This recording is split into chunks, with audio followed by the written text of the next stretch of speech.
Bonsoir à tous, bienvenue dans ce journal. Les titres. L'école guinéenne a réouvert ses portes ce mercredi sur toute l'étendue du territoire national. C'est dans le cadre de la nouvelle scolaire 2024-2025.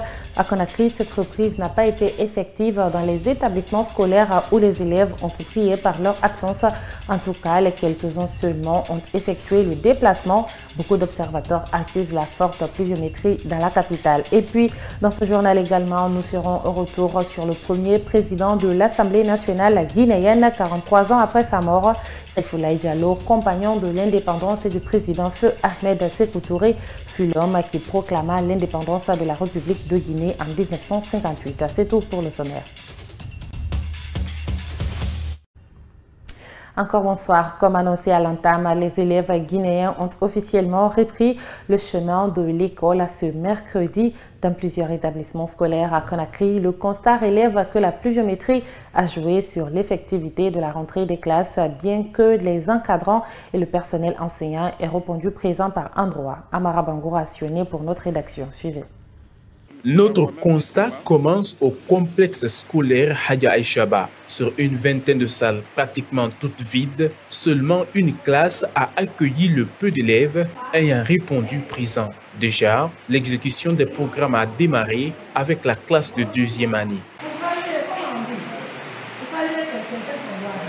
Les enfants n'ont pas répondu massivement à cause de la pluie. Nous avons reçu seulement quelques élèves.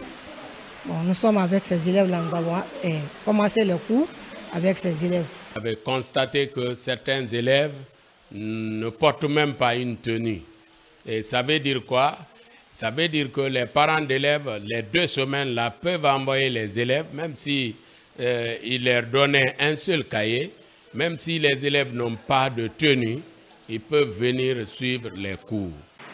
Contrairement à cette école publique, dans l'enceinte du groupe scolaire La Grâce, l'on aperçoit le drapeau suspendu au mât, mais aucune ombre d'élèves, encore moins une salle de classe ouverte, bien que les emplois du temps et les charges horaires soient tous répartis. À la direction générale, plusieurs facteurs peuvent expliquer les raisons. Les parents d'autres, ils ne sont pas prêts. Nous ne sommes pas habitués à ouvrir les classes le 25 septembre.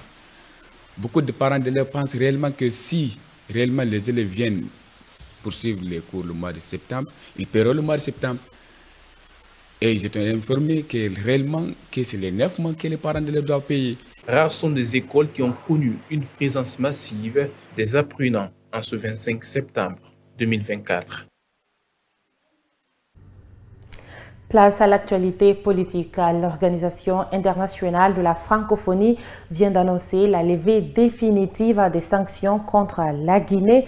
Une décision intervenue à l'occasion d'une session extraordinaire du Conseil permanent de la francophonie. Cette annonce sonne comme un ouf de soulagement pour les acteurs sociopolitiques en Guinée. Ansoubaï Baldé. La Guinée retrouve enfin le souffle après 3 années de suspension par l'Organisation internationale de la francophonie. Ce 24 septembre 2024, une décision de la secrétaire générale de l'OIF annonce la fin des sanctions infligées aux autorités militaires au pouvoir depuis 2021. En réaction à cette actualité, Moussa Ibn Konté, acteur de la société civile, a déclaré sa satisfaction d'apprendre cette nouvelle. Alors, le plus dur maintenant, c'est de mériter cette confiance, parce que c'est une confiance que la direction internationale de l'OIF place en nos dirigeants. Il va falloir que nos dirigeants méritent cette confiance. L'OIF intervient souvent dans le processus électoral, accompagne l'instant qui est en charge du processus électoral en termes de logistique, en termes de renforcement des capacités, mais aussi faire des appuis conseils pour ce qui concerne certains projets d'utilité publique. Je pense que ce qui a motivé le départ de l'OIF, nous devons tenir cela de compte pour éviter que cela puisse encore obliger l'OIF à abandonner l'enfant guinéen au moment où l'enfant guinéen a besoin de son soutien. Pour sa part, Oyebi Avogui, secrétaire général par intérim du PDG-RDA, estime que les sanctions de la francophonie envers la Guinée n'ont nullement affecté le pays. C'était dans les propos, puisque dans les actes, il n'y a eu aucune conséquence. Nous avons été saisis, on n'a pas remarqué une conséquence de façon particulière relative à cette suspension de la Guinée au niveau de l'OIF. Maintenant qu'ils ont annoncé les reçus, on espère bien que la coopération qui lie l'OIF à la Guinée sera pointue et que le peuple de Guinée, de façon très conséquente, pourra avoir des preuves de cette relation ou de cette coopération. La levée de la suspension permettra aux autorités guinéennes de participer pleinement au sommet de la francophonie prévu en France les 4 et 5 octobre prochains, a mentionné dans son communiqué de presse Louise Moussikiwabo, secrétaire générale de la francophonie. 3 leaders politiques ont séjourné en Konya dans le cadre d'une sensibilisation pour les échéances électorales prochaines en Guinée. Le ministre porte-parole du gouvernement a déploré les propos qui seraient tenus par ces politiques au nom de leur communauté. Ousmane Gawal Diallo invite ces derniers à plus de responsabilités pour la cohésion sociale. Amsou Baïlobalde. Répondant à la question d'un journaliste sur le sujet, le porte-parole du gouvernement a nommément cité les leaders politiques qui sont allés rencontrer leurs parents à Konya pour des campagnes de sensibilisation. Ousmane Gawal Diallo a déclaré son indignation face à cette attitude qu'il qualifie d'irresponsable. Je suis dans un autre spectre, je suis les déclarations des acteurs politiques. Je l'ai écouté. Je crois qu'il y avait Yabati. J'ai déploré ça. J'ai trouvé que ce n'est pas de la dimension d'un homme politique d'aller dans son village, dire que mon oncle est en prison, s'il n'est pas libéré, il n'y aura rien ici. Mais tout le monde a son oncle en prison. C'était ça. S'ils disent tous mes parents qui sont en prison, s'ils ne sont pas libérés, ma communauté n'ira pas au vote. Mais le Malinké peut dire ça. Le Peul peut dire ça, le Soussou peut dire ça, mais ça veut dire que les prisons sont inutiles dans le pays. C'est une déclaration irresponsable de ceux qui l'ont dit. Pour le porte-parole du gouvernement, aucun Guinéen ne peut parler au nom d'une communauté ou d'une famille dans la politique. Tellement c'est maladroitement dit, et l'endroit et le contexte et la situation ne plaident pas. Je pense qu'il y a d'autres mécanismes pour plaider pour quelqu'un qui est en prison, qui est de sortir menacé au nom d'une communauté qu'il ne représente même pas. Ce n'est pas parce que vous êtes Konya que vous levez, vous dites je parle au nom de Konya. Il parle que sur son nom personnel et son parti avec lesquels il se promène dans leur sac. Il parle sur personne. Il faut à un moment donné que certaines responsabilités politiques soient assumées par les acteurs politiques. Ils font des déclarations souvent dangereuses. Ce type de phrase n'est pas bien, ni pour la cohésion sociale, ni pour la paix, ni pour ceux pour lesquels il parle. Pour être élu en Guinée, il faudra compter sur les voix des citoyens de tous bords confondus, rappelle Ousmane Gawal Diallo, porte-parole du gouvernement. Et donc, il faut se méfier des communications va-t-en-guerre. Si, de toute façon, s'il devrait être élu demain, il doit compter aussi sur les voix que les voix de Konya. Il doit compter sur les voix de Malinké, de Soussou, de Konyadi, de Bassari et tout ça. S'il veut être élu dans ce pays, donc c'est même pour un homme politique, c'est réducteur pour lui d'aller se réfugier derrière ce type de déclaration. Ousmane Gawal Diallo a fait cette sortie lors d'un déjeuner de presse organisé la semaine dernière à Conakry. Il faut dire que la réplique des mis en cause n'a pas tardé. Après leur retour à Conakry, Diabati, Doré, Abdoulaye Kourouma et Mohamed Sissé ont tenu à apporter des précisions sur les accusations du porte-parole du gouvernement. Pour ces acteurs politiques, leur visite au Konya avait un objectif bien déterminé, autre que ce que pensent certains. Fatoumata Kane. C'est une sortie de Ousmane Gawal Diallo, porte-parole du gouvernement, qui a occasionné la réplique des acteurs politiques, membres de la communauté Konya. Diabati Doré, Abdoulaye Kourouma et Mohamed Sissé ont, au cours d'un point de presse, apporté des précisions sur leur visite au Konya. Nous avons été appelés en tant que personnes ressources, appelés en tant que fils, pour venir écouter notre version. Parce qu'ils ont dit quoi? Ils disent, on a vos frères qui sont venus ici mais qui sont en train de nous conduire sur une piste politique, mais tout en utilisant le nom de la communauté. Vous qui avez un peu de niveau, ou vous qui avez un peu de parcours dans ce domaine, venez nous édifier par rapport à ça. Est-ce que c'est concerté? Je crois que c'est ce que nous sommes allés répondre. Nous avons dit que ce n'était pas une décision concertée, mais individuellement pris, chacun de nous est libre de soutenir qui il veut. Mais il ne faut pas utiliser le nom d'une communauté. Diabati Doré déplore le fait que le nom de la communauté soit utilisé à des fins personnelles. Pour lui, le Konya n'est pas une marchandise.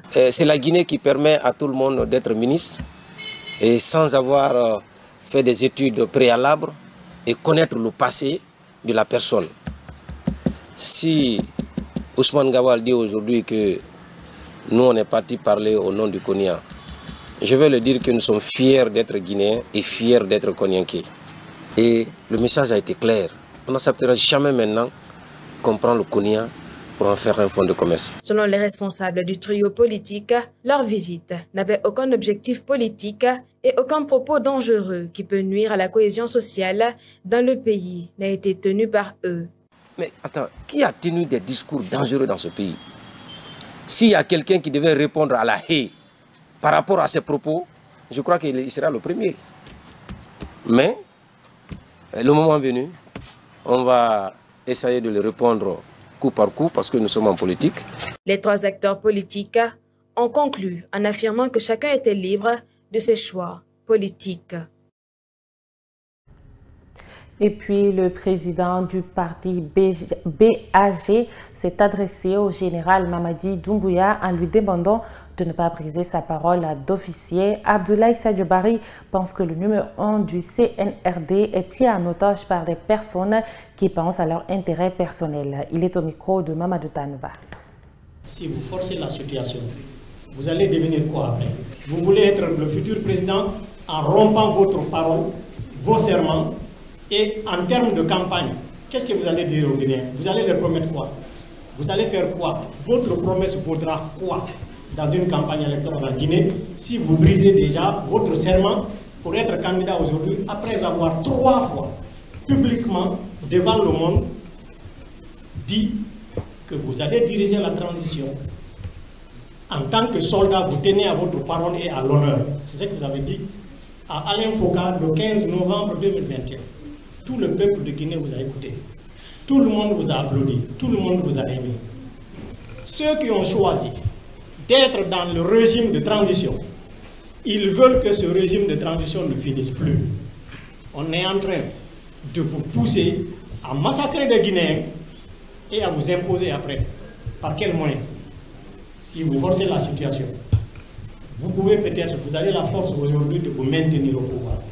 Mais en tant que qui, vous n'aurez de respect nulle part, ni à l'intérieur de la Guinée, ni à l'extérieur de la Guinée. Autre titre de ce journal, il y a 43 ans, une figure marquante de l'histoire de la Guinée disparaissait. Il s'agit de Saïfoulaye Diallo, compagnon d'indépendance, premier président de l'Assemblée nationale et plusieurs fois ministre. Ce très fidèle compagnon du président Ahmed Sékou Touré fut l'homme qui proclama l'indépendance de la République de Guinée le 2 octobre 1958. Devoir de mémoire, Abdallah Camara revient sur le parcours de cette figure emblématique des indépendances de la République de Guinée.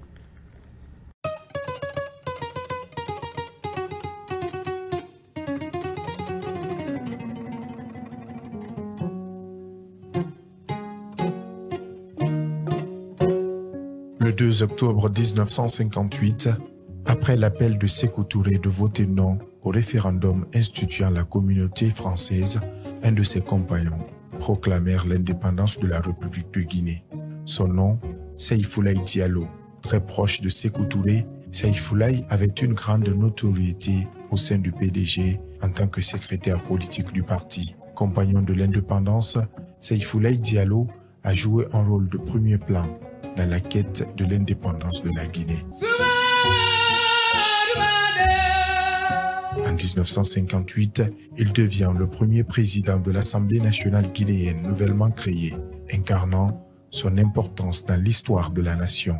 Il occupera par la suite de nombreux postes ministériels, d'où son implication pour le développement économique de la Guinée, nouvellement indépendante. Saifoulaye Diallo aura marqué sa vie par son engagement indéfectible envers la cause nationale. Dans ce sens, l'homme a laissé une empreinte indélébile qu'il inscrit dans l'histoire. 3 ans avant le décès de son frère et ami Sékou Touré, Saifoulaye Diallo décède le 25 septembre 1981 à Conakry. Il laisse derrière lui un héritage politique très immense. Son décès suscite à l'époque des funérailles nationales, lui rendant tous les honneurs liés à son rang. 43 ans après, il reste gravé dans les annales de l'histoire de la République de Guinée comme pour dire que la mort n'efface pas le parcours élogieux.